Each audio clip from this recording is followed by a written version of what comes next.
Okay, so today let's look at another commercial property. And in this case, I believe everything's going to be laid out on one page or the main questions. This is not an extremely deep dive into the commercial investment. This is just your quick pass through. Hey, this is worth looking at. So we've got a list price of $966,000. The net operating income, which is after your gross rents minus expenses, is just over 70,000. That gives it a cap rate of 7.25%. Not too bad in this market. I don't really look at price per square foot a lot. Maybe later on you will.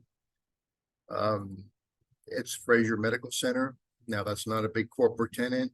You know, we would have to do a deeper dive on that. On these operating memorandums, if it's a listed property, they'll tell you about Fraser Medical Center. Is it established? Have they been around? That may or may not matter to you. If it's an established medical provider, you might say that's really good. They've been around the area forever.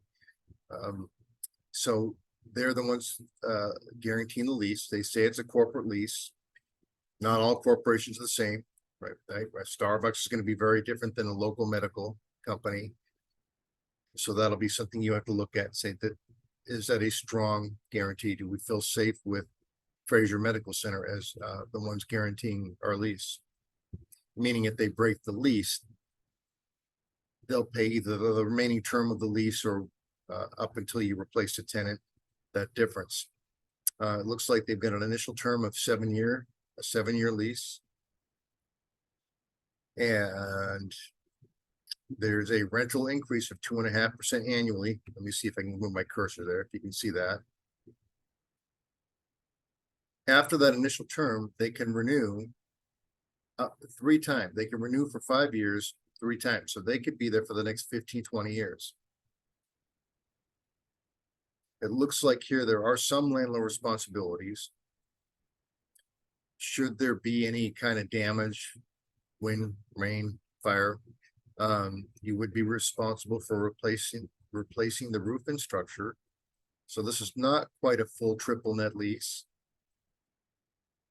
That may or may not be a big deal, especially if the building's in good condition. It says tenant responsibilities or taxes, insurance, and maintenance. So really, if there's a structure damage or roof damage issue, that's the only time you'll get involved. This is, again, you're not apartments. There's no tenants, toilets, and trash. There's only 2 things you have to worry about. And I think that gives you a good snapshot of this building.